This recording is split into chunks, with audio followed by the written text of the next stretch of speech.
नमस्कार बंधुरा नवरत्न चैनेले आपनादेर स्वागत। आज आमी बानाबो माटन कीमा घुगनी। एर जोन्नो कड़ाइये सर्षेर तेल गरम करे बेश अनेकटा परिमाण कुचोनो पेঁয়াজ प्रथमे दिए दिते हबे। तारपर सेई पेঁয়াজटाके आस्ते आस्ते धैर्य धरे भालो करे भेजे निते हबे।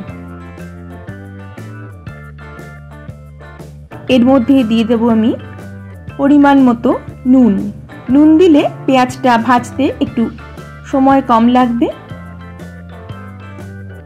পেঁয়াজটাকে আমি ভালো করে ভেজে নিয়ে এর মধ্যে এরপর দিয়ে দেব আদা বাটা, রসুন বাটা আর কাঁচা লঙ্কা বাটা। তারপর সমস্ত মশলাটাকে আমি ভালো করে কষিয়ে নেব আর এর সঙ্গে দিয়ে দেব হলুদ গুঁড়ো আর কাশ্মীরি লঙ্কার গুঁড়ো। কাশ্মীরি লঙ্কা দিলে ঝাল ততটা হবে না, কিন্তু রংটা খুব ভালো হবে। দিয়ে আমি সমস্ত মশলাটাকে আবারও ভালো করে কষিয়ে নেব। এরপর এর মধ্যে আমি একটা ভাজা মশলার গুঁড়ো দেব। ধনে, জিরে, এলাচ, লবঙ্গ, দারচিনি আর শুকনো লঙ্কাকে আমি শুকনো খোলায় একটু ভেজে নিয়ে সেটাকে গুঁড়ো করে নিয়েছি। তারপর তার মধ্যে দিয়ে দেব মাটন কিমা। মাটন কিমাকে এবার মশলাটার সঙ্গে ভালো করে মিশিয়ে নিয়ে কষাতে থাকবো। এর মধ্যে দিয়ে দেব কুচিয়ে রাখা টমেটো।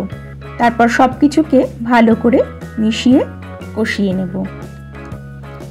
কম আঁচে সময় ধরে এই মশলাটাকে কষাতে হবে, তাতে দেখা যাবে টমেটো থেকে আস্তে আস্তে জলটা ছেড়ে দিয়েছে। এবার মশলাটা কষতে কষতে এরকম পর্যায়ে এলে এর মধ্যে আমি দিয়ে দেব সারা রাত ভিজিয়ে সেদ্ধ করে রাখা মটরকে।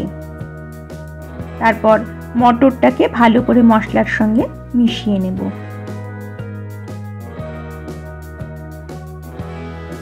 এর মধ্যে আমি খুব সামান্য পরিমাণ একটু জল দিয়েছিলাম।